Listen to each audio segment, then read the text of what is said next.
history school. Finding honesty is like finding a diamond in a bowl of cubic zirconians. Many cubic zirconians, you couldn't find one diamond. It's that rare honesty. And especially when you're dealing with those who only speak to please their own ears, those who seek their own gratification. These are the collective that we're up against because they are in material power. And of course, there's a price for material love. So that's the reason why I want to make all of us aware of what I call beautiful deception. Deception has been overlooked, it's been ignored because it's often confused with flattery. And flattery is one of the greatest tools of deception because it appeases the ego. That's why I know that growing up before the teenage years, a child's most destructive influence is the television program because it deals with all the constructs of manipulation to appease and mold the ego. And it's a subtle destruction.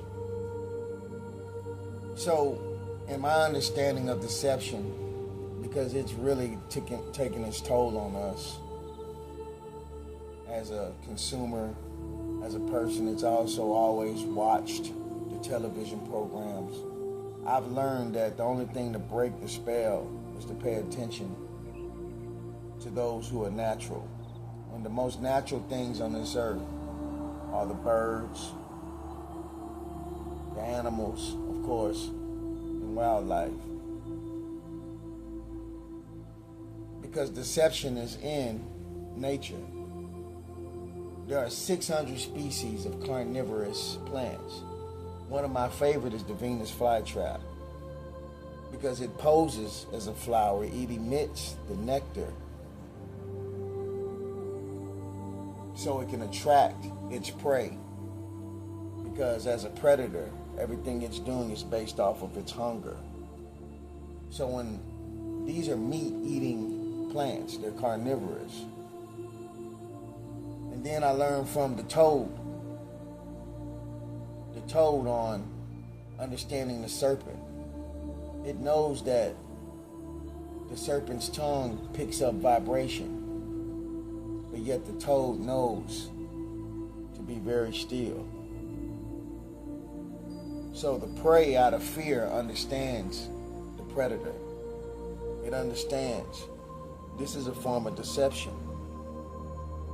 When the hog-nosed snake plays dead, or when the possum plays dead, it knows its predator.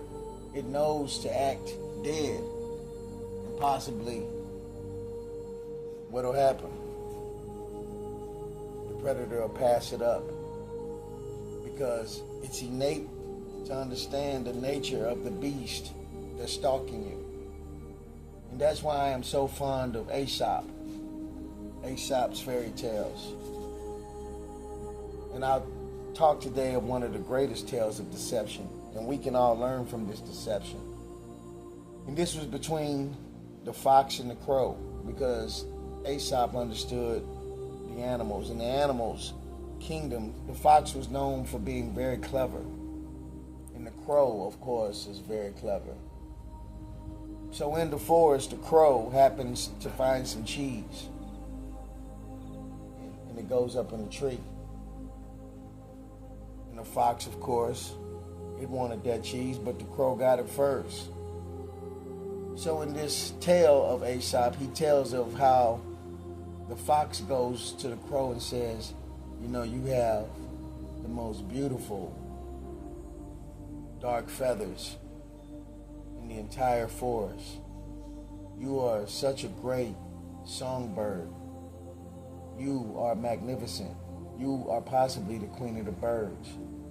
I would love going through all this to just hear your beautiful voice. That flattery. When the crow heard this flattery, she swelled with pride and forgot about the cheese in her mouth. And she did her caw, her greatest caw, filled with pride. And the cheese fell down to the sly fox. And he got the cheese and he let her know that he thought that she was sharper than that. And there was a lesson in that, because flattery is one of the greatest tools of deception. That's an ancient tale. That's 600 years before the time of Christ.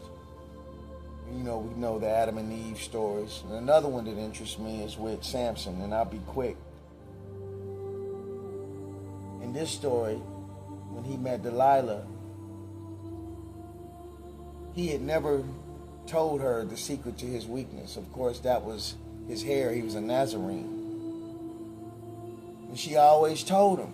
She came a couple of times and she was always like, what's the secret to your strength? She had seen him tie up foxes by their tail, and you know, he destroyed 1,000 Philistines with the jawbone of an ass. And she wanted to know, what is the secret to this man? Because the Philistines that she was dealing with, she was a backdoor type woman. So, and each time she backdoored him, but even in his weakness, through the flattery, the deception of this beautiful woman,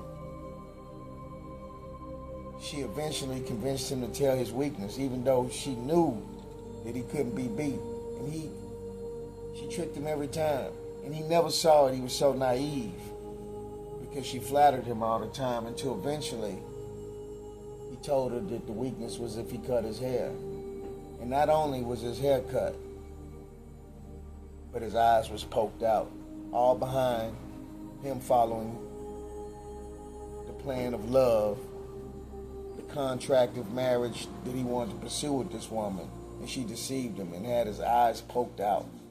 So in the end, of course, he prayed to the Most High, and the Most High destroyed all his enemies at that point. But the moral to that story was that flattery. And this is what we've been going through for many years, filled with pride. The fact that you can play ball so well, or box so well, or you can act so well and you get all the money. But in the end, it's still a demonic contract. Because deception is often overlooked. So pay attention and use your discernment and look for the signs. Flattery to a certain point, but these are tools of deception, because they always come in peace and leave in destruction.